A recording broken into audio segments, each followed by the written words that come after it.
Binati ni Pangulong Bongbong Marcos si American Cardinal Robert Francis Prevost sa kanyang pagkakahirang bilang bagong Santo Papa. Umaasa si PBBM na patuloy na ilalapit ni Prevost na ngayon ay kilala na bilang Pope Leo XIV ang simbahan sa mga mahihirap. Nagpaabot din ng pagbati ang ilang mga world leaders na umaasang ang bagong Pope ay tutulong para makamit ang kapayapaan sa buong mundo. Historic ang headline ngayon ng New York Times, ang paghirang sa kauna-unahang American Pope. Si US President Trump mismo na sorpresa, but in a good way daw. When is that? Do you have a timing in mind?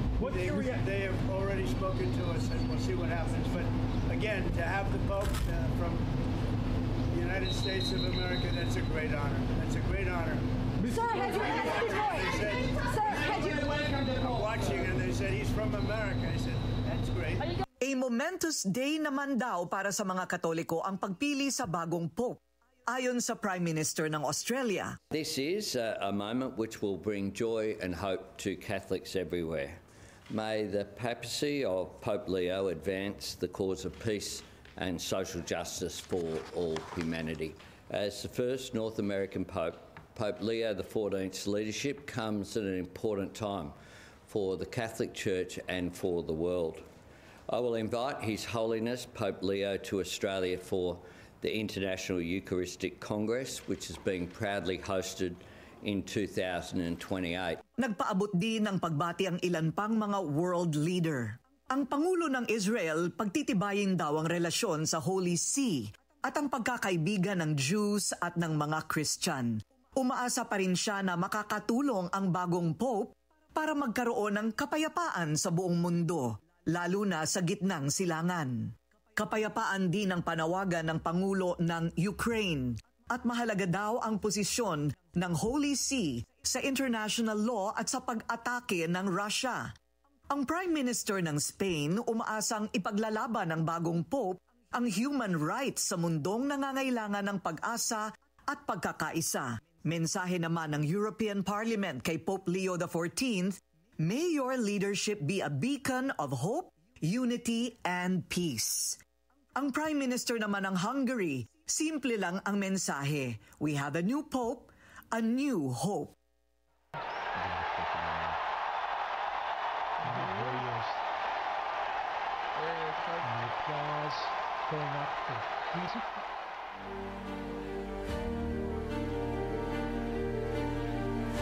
At Pinky Willard, tulad ng nakaraang conclave kung saan si Pope Francis ang nahirang na Santo Papa, napakabilis gumawa ng mga negosyante ng iba't ibang mga souvenir para sa mga deboto at para sa mga turista na kanilang maibabaon. Sa pagkakataong ito, may makikita ka ng mga t-shirts at iba pang mga souvenir para naman kay Pope Leon or Pope Leo. Pero unang-una na pinag-aagawan ay ito at pinipilahan po ito ay ang dyaryo na nagbibigay ng anunsyo tungkol sa bagong Santo Papa. Ito ay pinipilahan. Pinamimigay lamang, pero pinipilahan.